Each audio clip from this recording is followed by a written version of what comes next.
Welcome to the Intuitive Ascending Mind podcast.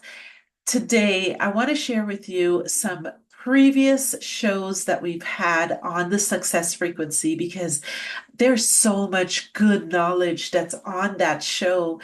And I wanted to incorporate some of that information over to the Intuitive Ascending Mind podcast because in that show, I really talked about the mind. I talked about what makes us successful. And I had some phenomenal guests that shared some of their insights as to what made them successful. And these are all beneficial little nuggets that I know you will enjoy. So take a listen, enjoy. Peace and blessings, my friend. Welcome to the Success Frequency with host Aliyah Yasmin. Over the next hour, you're going to learn the impact in your life that results from your way of thinking. Aliyah and her guest will explore the best ways to achieve growth for you. Now, here's Aliyah. Hi, everybody. Welcome to the Success Frequency. Joining me today is Alex Lanning, and we are going to talk a little bit about real estate, social media, and how to build and grow success. Alex is pretty well known here in Phoenix, Arizona, and he has many multi-million-dollar listings that he has sold and made stuff happen. And I'm so excited to have him on the show because he really has a growth mindset. Welcome to the show, Alex. Thank you so much for having me. Thank you. Thank you for being here. Tell our listeners a little bit about you and what got you into this. No, I appreciate it. Yeah. I was born in China. I grew up here when I was 8 years old. I didn't speak any English, had to learn everything again. And kind of getting used to the living situation of America coming from a massive city in China. It's right next to Hong Kong. I grew up not primarily focusing on real estate. It kind of stumbled upon. I was an engineer prior to real estate. I did a lot of fiber routes. I designed the fiber routes and kind of traveled all over the country. And I managed a group of 10 guys and we just kind of traveled everywhere. Everyone was older than I was in the business. And I honestly didn't really like it. I didn't really like the work schedule. I would be gone for 3 to 4 months, come back for 2 or 3 days, and then leave all over again. Real estate was something that was really implemented into me as a young kid because we wanted to have our roots here in the U.S., right? My mom was always like, we need a house. And like as naive as it was, I didn't know what rent to mortgage was. I didn't know the difference. It was just a different saying that people did. And I wanted to be a developer in real estate, and real estate agent was the first thing that came up. I read a bunch of books regarding real estate and really, really interested me into this field. And that's how I kind of got started here in Phoenix and been loving it ever since. That is a pretty cool story. So, such a transition takes a while. How do you bridge the gap between that type of transition from engineer over to real estate? I didn't know what it was going to be like. For me, I thought it was suits, coffee mug, and I needed a desk in a corporate office somewhere. And that's what I kind of wanted from kind of having a blue collar life of, constantly being dirty and boots and all that stuff. Real estate was a little bit different from what I expected it to be. And I kind of trialed and erred when I went to schooling for real estate, right? I bought and sold a bunch of clothes. I have this on my social media as well in terms of I used $200 and we turned it into $6,000 and that paid for schooling. Whoa, that is amazing. To do that on a little scale, but imagine doing that on a bigger scale. That's pretty awesome. Yeah, I wanted it to test myself to see, if entrepreneurship was for me and to really test myself to kind of see where real estate would take me, and it's been limitless. Yeah, I would definitely encourage people to do that. That's a great test to do. Just kind of test yourself it's amazing what happens when you push yourself just a little bit and you just do one little thing and you're like, whoa. I mean, it builds confidence too, right? It certainly does. And I did it when I was younger too, throughout school and whatnot. But, you know, putting yourself out there and being disciplined through it really prepared me for real estate and being competitive. Yeah. We went through every thrift store that you can possibly find throughout the valley with $200 and we flipped it within a month. Wow. That's pretty cool. That is pretty cool. Talk to me. You have quite a presence over too on social media. Talk to me a little bit about that. Like Social media, like I'm always been the youngest guy in the room as soon as I started real estate, right? Real estate is not everybody's first or second choice of being agents. And it's mostly people in their 40s and 50s, and I'm a lot younger than that. And I used to be in meetings and all, the agents in the room would be like, hey, can you show me how to send a message on Facebook, or how do I post this? Or, I would honestly hide. Like I didn't like it, and I didn't want that to be what I was known for, as the younger kid that knew how to do social media. But as time went on, I started to realize that I had more of an advantage than most people did in our industry, meaning social media is something that I grew up with. It's something that I understood, and I understood the power of social media, and it's completely free. I tried every prospecting way as traditional real estate goes, open houses, door knocking, cold calling, but social media was another way that I had an upper hand with agents that's been doing the business for 20 plus years, right? My growth in the business has been tremendous due to the online presence that we're able to offer. Of course, me and my team still do, the traditional routes of real estate, but social media is something that we're going to be able to benefit a lot of buyers and sellers, not only on the personal brand level, but for the marketing of the property that we're selling. That's pretty genius. Is there anything that you would suggest to somebody? Like, how do you use this tool effectively? Like, what's your path to using it effectively? For me, I think the most important thing is remember what social media is for, right? It's an engaging platform between one to another, right? So I like to think of it on a way of what do you do for work, who you are, and why should I follow you, right? I think those three whys is what we try to brand everything along. To create what you would imagine seeing a real estate agent be, right? Like if anybody that's going to hire a real estate agent, they're going to look that person up, right? Yeah. Has he or she been selling? Has he or she good at marketing?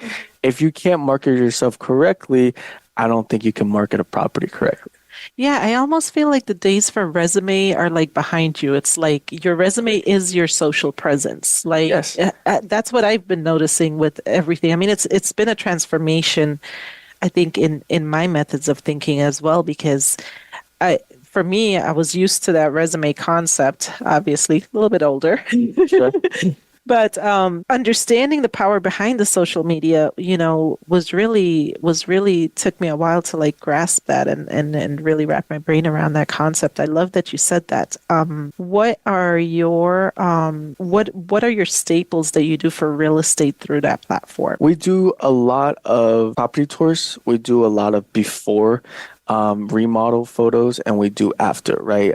Looking at social media, one thing that I did notice that, agents would be pushing social media is that they would market all of the new listings, right? Every time they had a new listing, they would market it everywhere, but they don't show what happened when they closed.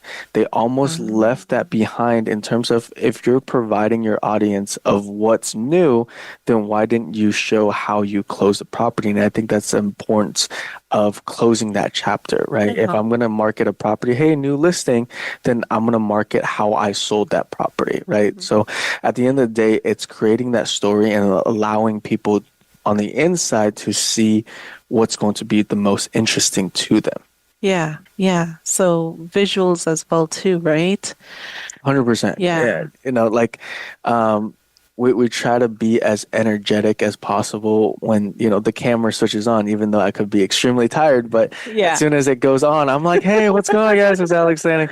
So, we try to make it as entertaining, but also getting our point across for the agent and also for the property. Yeah. So I was browsing through my social media and I saw a posting that you had. You guys were cleaning up this property that looked like it was a total dump. What happened there? What was the story behind that? Yeah, no, like my sellers, they buy properties all over the Phoenix Valley, and it was just another one of those situations where they lived there. They had, stuff like mounted on the front yard. They tore down the backyard fencing and used the alleyway as their backyard. I walked, into the backyard. I was like, oh, this is a really big backyard, but there was just no fence. It was into the alley. And, that's just one of the situations that we come across that, it's unfortunate to see that, that could be someone's living situation. But what we try to do is go in there and we show the before, because a lot of investors won't do that, right? I want to show every aspect before new listing and when we close the property. So that way that my clients and other agents are able to see everything that we've done. Yeah, that's pretty transparent too, which is really nice because you really get to see the whole picture. You get to see the transformation, you get to see the community, you get to see everything. That's always like exciting. Absolutely. Like my sellers has been, multiple times where neighbors will come, to them and be like, "Oh my gosh, thank you for finally cleaning this up. Thank you for, getting them out." As, for that property specifically, they've been there for years and has been terrorizing the entire neighborhood with everything that they have. They had cars, motors and transmissions and everything that you can name. That's so interesting. I love to see stories like that. I love to see stuff like that because I think it's just it's keeping us in the creation process, which we are thinking of a path, even as someone purchasing the property, looking at the potential of the property, building a vision for it and being able to execute it and then recording that. I think that's pretty cool because then the whole world kind of gets to see that type of value creation that you're in the process of doing.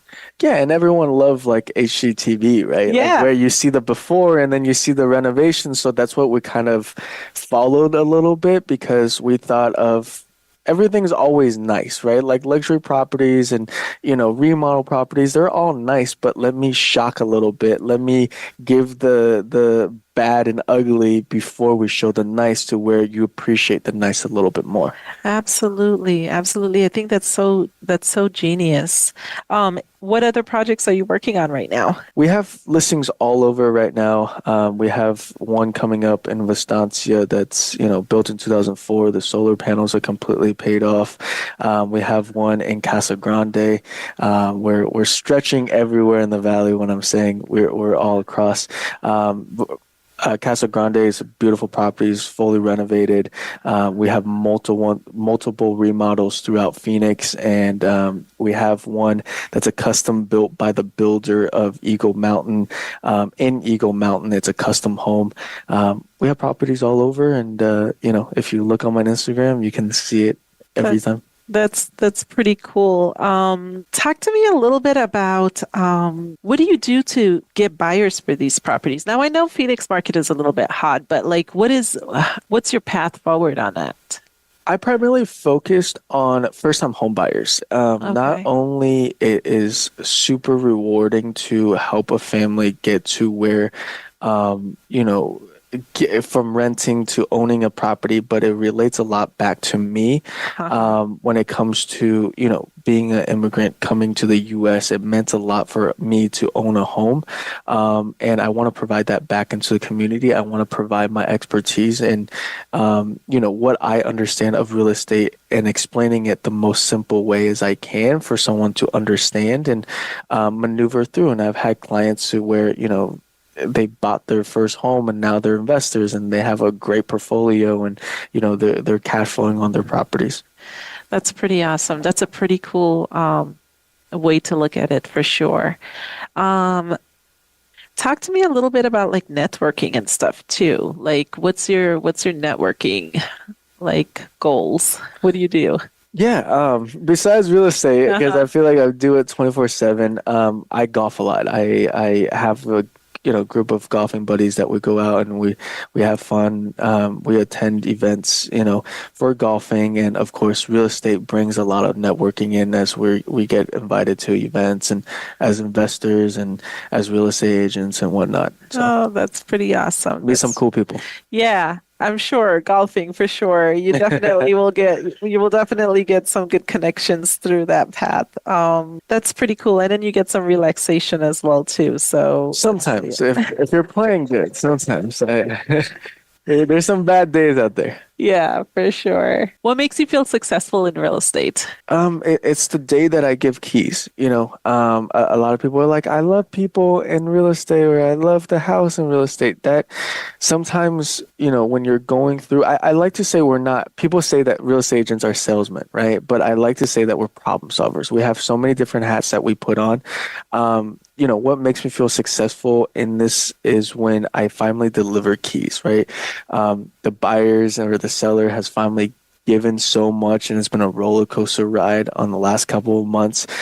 It's super, super satisfying to me when I'm able to do my job and provide whatever goal that they had from the beginning. So you start with the end in mind. I like that. Like giving keys, because that's the end in mind. The end goal is Absolutely. is We to work get to give it. backwards. Yeah. No, I love that. I absolutely love that. I train people to think in that with the end in mind. So it's always like, what's your end goal? Start with the end in mind, and then let it Work unfold. backwards. Yeah. We plan from the beginning. For sure, for sure. We are getting ready for our first little break. We're going to take a break here, and as soon as we get back, we're going to chat some more with Alex.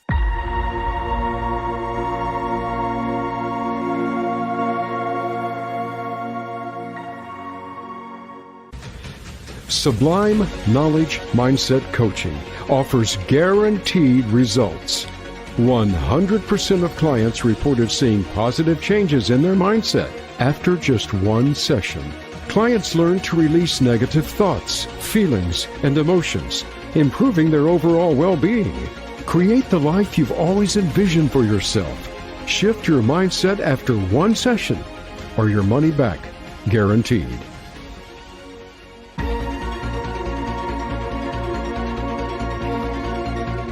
Welcome back to the Success Frequency with Aaliyah Yasmin. We hope you are finding these tools and tips applicable to your own situations in life. Now, back to the show. Hi, everybody. Welcome back to the Success Frequency. I'm sitting here with Alex Lanning, and we are chatting about real estate, social media, how he has been able to bridge the gap and achieve a lot more goals in his life through using social media and using that as a platform for networking and other areas in which he goes out, he networks, he gets these clients, and he closes these deals. Absolutely. He markets himself pretty well, because that's how I discovered him, was through social media. So that was pretty impressive. I want to talk a little bit about goals. I want to talk about how do we set goals for ourselves. Like, in real estate, there is a selling part of it. And to be a salesperson, to me, is you're always selling something, because you're always either selling yourself or you're selling a product, right? So what is it about the sales part that that really strengthens this growth? Is it connection with clients? What is it? I think there's a different, like you said, I think there's multiple different ways that you could look at it as comes to sales, right? Like selling yourself, selling the property. And for me, I think it's creating the relationship and subtracting the fact of, like, I'm a car salesman at a dealership and I'm here to sell you the car and it's going to be the best deal. I think it's generally listening to what that client is going to look for and what they're trying to do, right? When we go into appointments, we listen for why, when, and how, right? Why are you selling? Why are you buying? When are we doing this? And why are we doing this, right? Like, those key aspects of it, I think is really important to create that genuine relationship with that client and actually care for them. If you put the client forward, the sale will come, right? If we focus on the clients and focus on what they need, the sale of that will always come. Like for example, like I had this deal where the buyer was paying the property in cash, and it was a $2 million deal. Everything was fine, everything was great, but he wanted these benches in front of the house. And these are just normal benches that you can get anywhere. But he really wanted those benches. And so I called the agent. I'm like, hey, we want those benches to make this work. And he was like, benches? What benches? And I was like, the 2 benches outside. And calls me back 15 minutes later, and he was like, you can't have them. Those benches are sentimental to the seller. It's not going to happen. I go, we don't have a deal, right? And he started to get really, really angry and was just like, you're going to lose this deal over benches, whatever, blah, blah, blah. And why I'm telling you that, and we ended up getting the deal, and then we got the benches. The reason why I'm telling you that is because, yes, I could have bought my clients benches. Yes, they could have found other benches, but it's putting the buyer's interest forward between my own needs and wants out of the sale is primarily the most important thing to me, and that's the goal that we set. Yeah, it's interesting. There's lots of like things that really are just important to somebody that you can't really understand, but building a strong connection and really listening to the client, I think, is key. I've done sales for many, many years. I've trained people with sales, and listening is one of the things that I talk about a lot with them, because I'm like, there's a reason why you got 2 ears and 1 mouth. You really do have to listen twice as much as you speak. And there's a lot of power to that, because every time you speak, every time you're listening and you're listening to what their needs are, the better you are at taking notes and writing down what those needs actually are, and then reaffirming it back to the client. They then realize these are like little tips that like really helps the other person to say, you know what, this person's listening to me, they care about what I'm doing, and it's not just about money. The money will come, but providing the service, it's always about service and the ability to go beyond when it comes to the way that we service clients. So I think that's amazing that you do that, and to me, that's a great mindset to have, is to be able to put that person first and not put the payout first, right. and stay focused on the individual and making sure that they have the things that they need. That's pretty cool.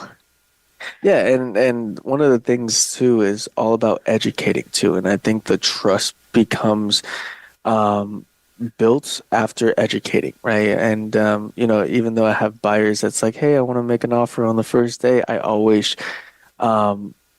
push and decline that, even though if they're very, very adamant about it, just because I want them to see everything. I want them to make sure that they're making the right move to make this work, right? Like it's not like we're buying a pair of shoes to where you can go, like I'll wear it. Yeah. It's a house that we're talking about, and most people don't have the luxury of buying multiple homes throughout their life. And I think the stats is like, one average person will buy 1 or 2 homes their entire lifetime. So, what I do is a very huge chapter in their life. So I want to make sure that they're educated on exactly what's happening.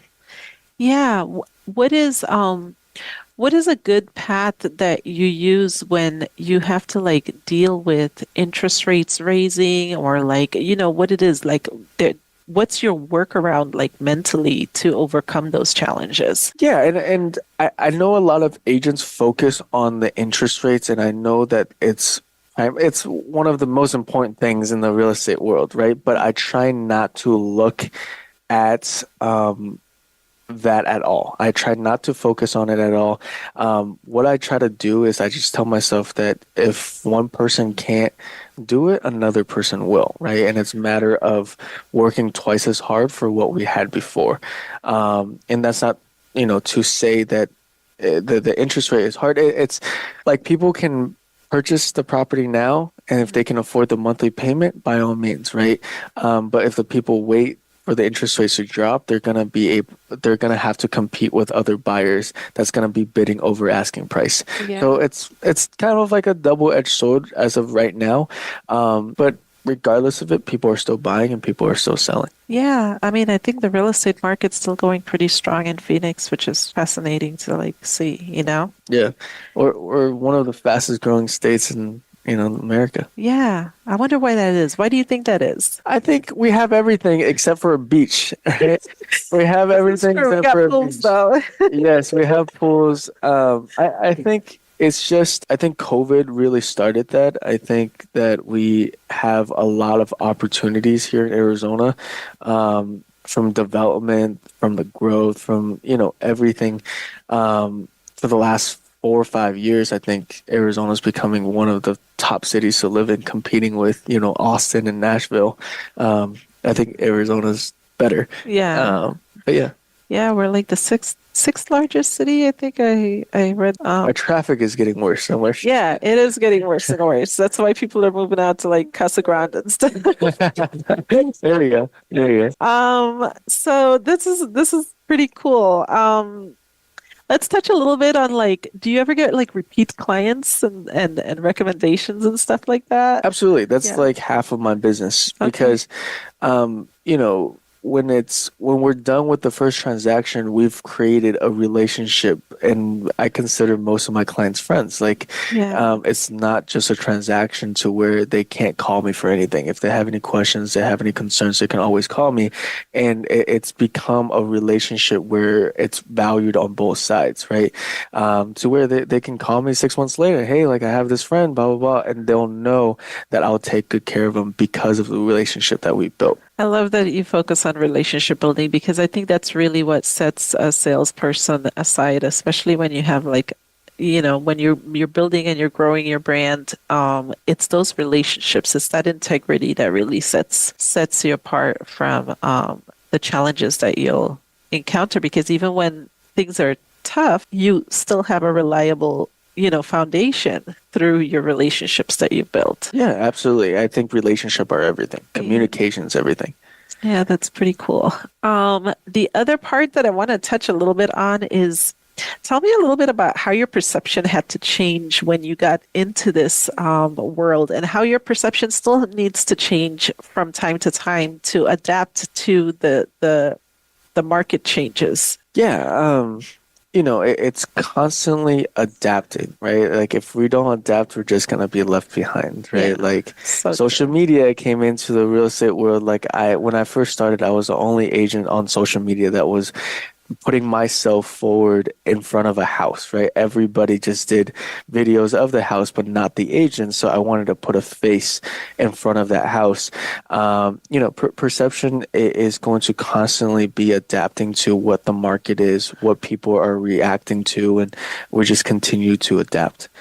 yeah, we make those changes as we need to as things kind of shift and change a little bit more. What are your visions? What do you see? What do you see for yourself like in a few years? Yeah, in a few years, I will create a team in real estate. I will have a marketing agency, and I'll slowly move into more investments, more fix and flips, and eventually I'll go into develop. Talk a little bit about fix and flips. Like, what does that look like right now? It's definitely being taken over by a lot of wholesalers, right? The trends that you see of wholesalers making crazy amount of money, it limits and it restricts a lot of investors that's actually going to hold the property and actually fix it and flip it and sell it back onto the market, right? Because wholesalers will have 10 contracts on top of whoever's going to buy it, and then now the investor can't put as much money into the property to flip it the way that they want, and Because he's got to pay the wholesaler. yes, Right. correct. When you have 10 hands in it, Yeah. it's no longer that profitable to make the quality of the house good. I think that's the last couple of years we've seen a lot of flips that's just lipstick over, lipstick Flips on a over. pig. Yeah, it reflects a lot of quality Yeah. to the work. Yeah, that's pretty interesting. Do you see like a lot more wholesalers now, even in Phoenix. Oh, absolutely. Yeah, I get wholesaler calls on a day-to-day basis from every really. aspect. Yeah. And their whole thing is like just trying to find these properties and, just connecting. In case nobody knows what a wholesaler does, they find these properties, they go under contract, and then they find somebody else to buy, an investor to buy the property. Yeah, basically they make the difference of what they got it under contract for, right? Yeah. But yeah, I get calls, I get emails, I get texts for any distressed properties that I see. And, I think wholesaling was great business the last couple of years, but I think as the interest rates take a hit and as investors kind of take their step back because of where the interest rates are, I think it's taking a little bit of a hit right now. Interesting. Interesting. So now you're just kind of dealing mostly with either investors or somebody looking to purchase the property. Yeah, correct. Do you have a preference? I like all of it. It's a Okay. challenge on all aspects. I deal with first-time home buyers, investors, rental properties, and I deal with luxury properties. And first-time home buyers is probably my favorite. It's a little bit of less pressure, and it's little bit more rewarding. It's a little bit of a longer process too, right? Sometimes for closing. Not necessarily. We Okay. close about 21 days, 25 days Oh, okay. on That's an not too average. bad. It's not too bad. How do you solicit clients for that? They reach out to me Okay. because of social media and You yeah. build those connections in that through that Great. It's portal. easier to share social media than it is to share contacts nowadays, right? You can Yes, just that's so DM true. them the profile. Yeah, that's pretty cool. That's pretty cool. Um, so let's talk a little bit about what do you think is the most valuable mindset for selling real estate? I think there's two things. I think it's discipline and consistency. Uh-huh. Just because everybody that's a new agent that doesn't have an already relationship in real estate is going to have a really hard time after 6 months, right? Because real estate, only get paid when you make a transaction, when you close a property. Within the first 6 months, I think you have a lot of fun, right? Everything is new. Oh my gosh, I get to go see a property. I get to look nice. I get to, you know, uh, you know. uh, and kind of have that freshness to it. But after 6 months, you're like, oh my gosh, I haven't gotten paid in 6 months. I kind of need something.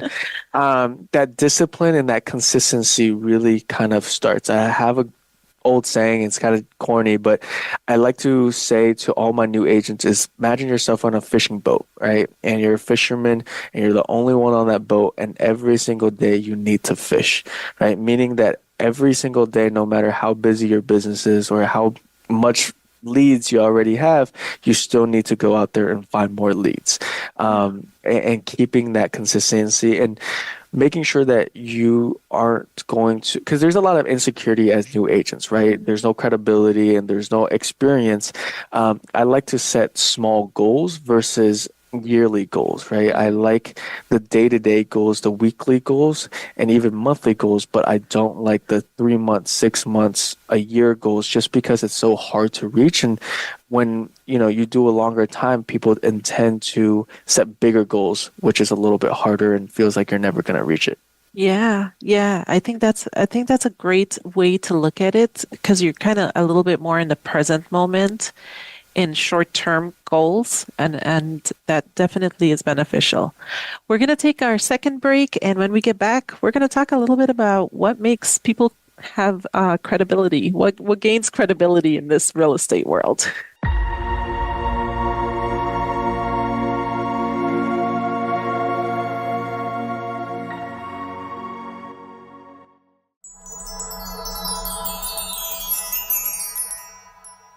Hi, friends. I have some really exciting news. I have just released the Mental Duality Guide to Life-Changing Results.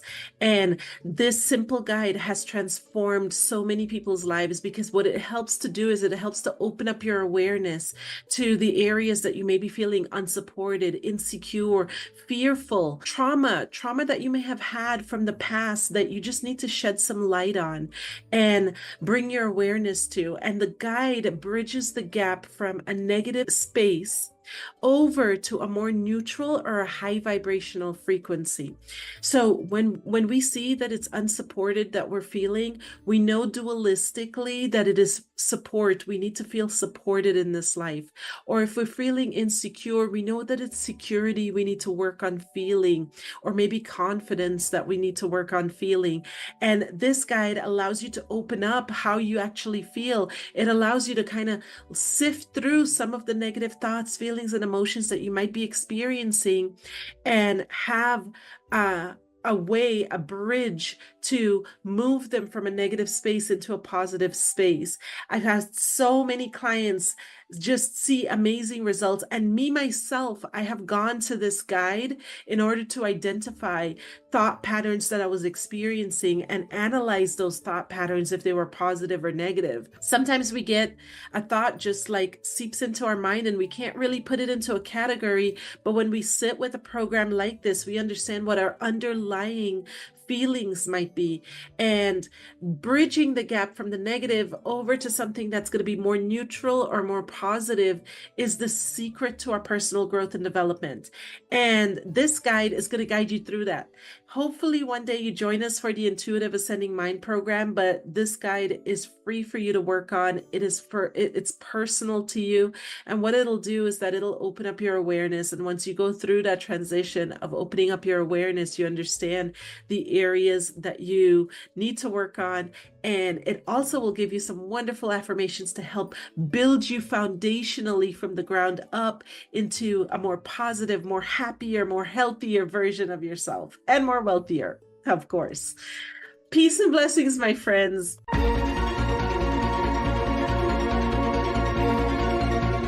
Welcome back to the Success Frequency with Aliyah Yasmin. We hope you are finding these tools and tips applicable to your own situations in life. Now, back to the show. Hi, everybody. Welcome back. I'm sitting here chatting with Alex. We are talking about real estate, the market, credibility. I want to know a little bit more about credibility. Talk to me about what builds credibility. Credibility can come from all different ways. I think it comes from the experience and also the knowledge of that individual agent to advise the client. Like one of the going back to social media, a lot of people the last couple of years has been talking about fake news, right? Title lines of articles. Credibility can be masked up when it comes to social media, right? An agent having no sales, most people don't know how to look up sales on that individual. But if you put your face in front of a property, they think it's your listing. So that builds credibility immediately for a new agent to kind of cover up what they don't know. And I think the more you do it, the more credibility that you have with experience. That's actually great coaching advice for new agents, because I think, fake it till you make it. Fake it till you make it. People put a lot of heat on that, but I think that there's a lot of truth to it, because I really believe in building up credibility through, doing the thing, pretending you're doing the thing, and then you start doing the thing, because there's a lot of action that comes in and emotion that comes into just from a mindset perspective in which you're enacting this experience and then you're experiencing the experience. And that really does help to bridge the gap quite a bit. Yeah, exactly. You said something that I just love to hear. Talk about writing the goals. Yeah. So for me, I have so much things going on and I have so many transactions going on. Writing on a day-to-day, it's more like to do and, daily goals that I want to hit. I write it down on my notes. I don't like pencil paper because I'll forget it somewhere and I don't do it. But on my notes on my phone, every day when I wake up, and it helps with anxiety, just putting everything down that I need to do and also what I want out of that day. And I check it off at every point, and it's one step at a time. Yeah, this is something most of my videos, most of everything that I put out there, I'm like, when building a goal, the first thing you really want to do is you want to put the goal, have a big goal, shoot for it. Correct. But every day is that daily intentions as you're writing down the goals and and the daily repetition of like focusing in. These are my intentions for today. I call them intentions when they're daily, and I call them goals when they're like big. Like, the big goals are like Yeah, yeah. the BHAGs, the big hairy audacious goals that we go after. And then you've got your intentions, and every day, like your intentions are these little steps that you're taking along the way, little steps, little steps, little steps. And I love the concept of writing it down because that's what makes you efficient at what you do. You Right, know? and it feels accomplishing. Yes. Right? Like when you check it off, it feels good to check off what you had to do versus you feel like there's so much on your shoulders, and it just kind of makes you procrastinate Yeah. all the things that you have to do, right? So Yeah, sure. to totally to take it out of your mind, put it down to paper, put it in your phone, whatever it is. I highly recommend doing that because every time that you do it, you look at it and you're like, okay, I've accomplished this. It releases dopamine, so you're excited because Sure. you have accomplished it. Right. And then secondly, it's, another task because even if you just, so many times we get distracted. If we're not planning our day, somebody else is planning it for us. Right. And one of the key things is that we have to take ownership and take control of our days. And that's such a key way to do it because you set your goals, but then you're setting intentions for your goals. You're revisiting it. You're making sure you check everything off as you go through the process of doing that. And I love the writing it down part because Brian Tracy has drilled that into me like years ago.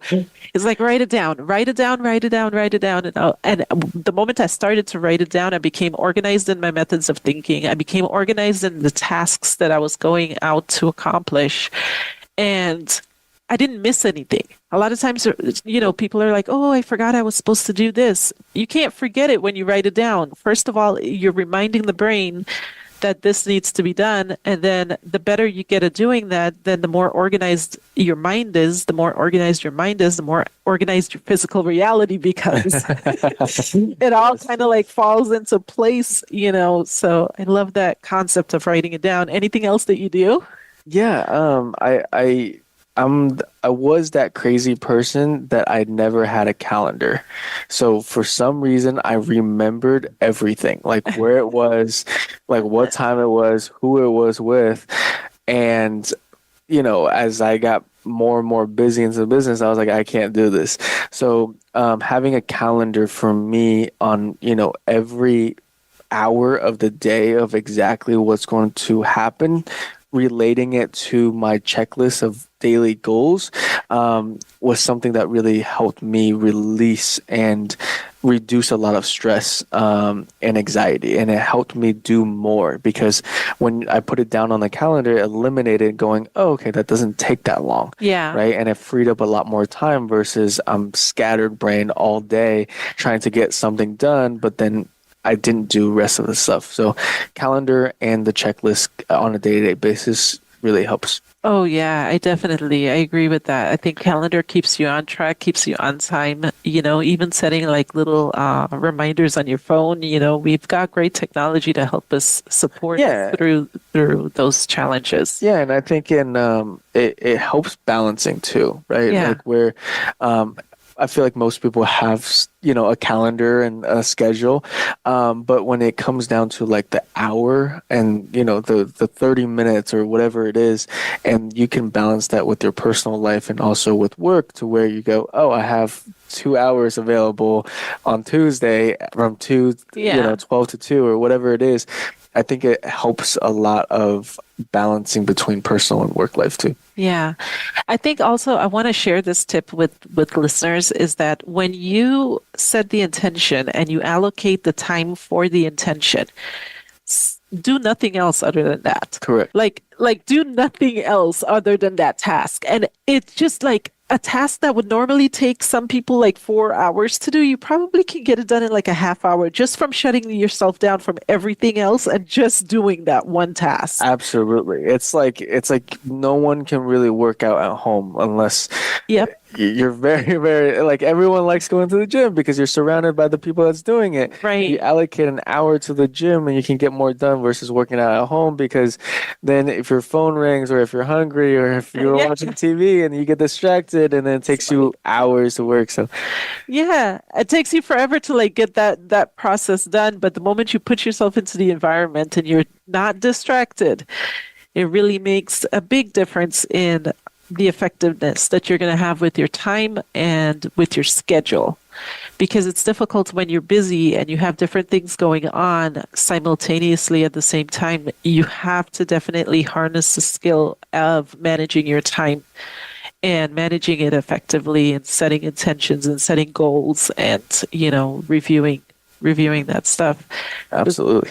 This is great stuff. Tell me about, what do you do to overcome failures? I'm sure you get a lot of failures in this industry. Yeah, absolutely. I like failures. I actually encourage it a lot, especially with my new agents and for myself. Is at the end of the day, it's a numbers game, right? Like 100 people will tell you no, but 2 people will tell you yes, and that's what we're looking for. Yeah. Right? Failures will not only allow you to gain more experience and learn from your mistakes, but it also make you a little bit stronger. Every time there's a failure, I think it's important to look at what you've done wrong and analyze it and embrace it and feel it in terms of the emotion, Yeah. and then continue forward.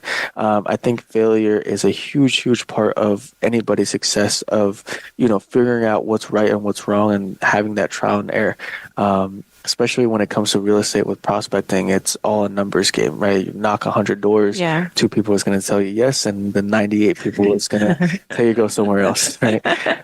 So yeah, for sure. Yeah, just being able to collect the no's, get over them as quickly as possible, and it's really the path forward for sure. Like no should just kind of skip over your head and land somewhere else. Yeah. Like, No, you just kind of next. get numb to it. Yeah. No should just be like, oh, okay, cool.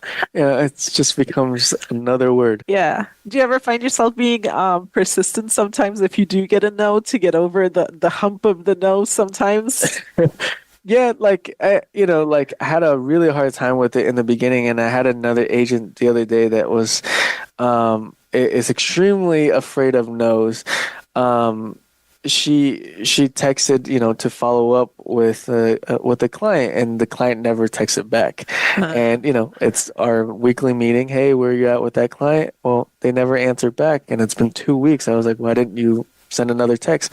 Well, I'm not double texting him, and this is not personal. This is business. And, Yeah. there's a separation of, dealing with no's. Like, I have clients tell me no all the time, but love me 6 months later because I was so consistent at pursuing. When I'm coaching in sales, one of the key things that I say is that 3 no's, you're good to go. Like, Yeah. when that person first says no, sometimes it's our instinct to say no, and we do Right. need to spend a little bit more time with them on a second attempt. And then I think by a third attempt, we need to just give it the final attempt. It's just final. You play around with your proposal, and then you reach back out again, and you just do one final attempt. And then if they give you the third no, okay, it's good to go. Like, it's time to move on, time to move forward onto something else. But it's very fascinating because the people that have a difficult time managing that have a difficult time getting over the humps, and they're less likely to succeed when they have a difficult time with managing no's and managing failures. It doesn't take much to make someone feel, and it may not be something personal. This, kind of comes back to perception as well, because sometimes it's not something personal. That person could just be on vacation and just says, I'm not answering this. This is business, or this is work. Absolutely. And it's time with the family now, and I'm just not responding to this individual. Or it could be something that's a little bit deeper. Yeah, and especially when I'm training new agents too, I encourage failure. Like, I don't want them to be successful immediately, because I think that creates a perception of this is easy. Yeah. Right? I want them to go through many hardships. I want them to have as many no's thrown at them as possible when they're first starting, because then they'll manage and know how to maneuver through those hard times, and then the success becomes a little bit more easier as time goes on, right? Yeah. I highly, highly encourage failure. It's building resilience too. Right. It's building resilience. It's building resilience to understand that you just keep moving forward. Like it, and then there comes a point where the no's are no longer like, it doesn't even bother you. Yeah. It's just oh, okay. Yeah, absolutely. Absolutely. And I think that's such valuable information. What is your next steps? What's important to you now? What's your next steps? My next steps are just production. I want my production and my sales as an individual agent as of right now to be one of the highest in all of Arizona, right? I truly believe in social media. I truly believe in what I do, how I can compete with other people that's been doing this for the last 20 years. I'm very, very focused on production in terms of making sure that not only I can do it, getting the sales that I want, but also doing it the right way, right? Taking care of the people that I actually represent and that I actually work for to the best that I possibly can while doing it at the same time, and going from there. Yeah, that's pretty cool. I like your mindset. I like, it's always about mindset at the end of the day. So I think the mindset of what is the workaround, what is my niche, what am I skilled at, what am I great at doing, like just being able to observe the talent that you're able to recognize within yourself is also another path to personal growth and development, which I think really makes an impact, because when you recognize what you're good at doing, you can get into that realm. And if you know that you're not good at doing something and that task has to be done, you delegate that out to somebody else. Because it doesn't make sense for you to like constantly work at something that just doesn't come, it's not intrinsic to you. But right. When you're working at something that makes you happy, you enjoy doing it, it doesn't feel like work. It feels like hobby. Right. And that's what your career should look like. That's what your path should look like. As you're choosing a path and you're choosing a career as you move forward in life, I think it's really important to make sure that you're looking at it as though I would do this even if I wasn't getting paid for doing it, because I just love doing it. It just makes me happy. And I think that makes us want to do it, feel fulfilled in doing it, and live a life that really feels like it's in a beautiful alignment. Alex, share with everybody, where can they reach you at? Any social media platform, Instagram, Facebook, TikTok, it's under Alex Lanning, AlexLanning. And yeah, thank you for having me on, and appreciate it. And you can always check us out at sublimeknowledge.com. In July, we're hosting a retreat, which is going to be a ton of fun at the Wigwam Resort. So anybody looking to sign up to join us, it's going to be me and Roberto Bugado hosting this retreat on July 16th and 17th. We're also entering our 2-year anniversary. We've accomplished a lot in these last 2 years. I'll be there for sure. Oh, that's awesome. I love it. Yes, I'm very excited about it. I'm very excited. And hopefully we can have some of our listeners. You can check us out at sublimeknowledge.com. Thank you, everybody. Make every day your greatest day ever, and have a wonderful, wonderful month.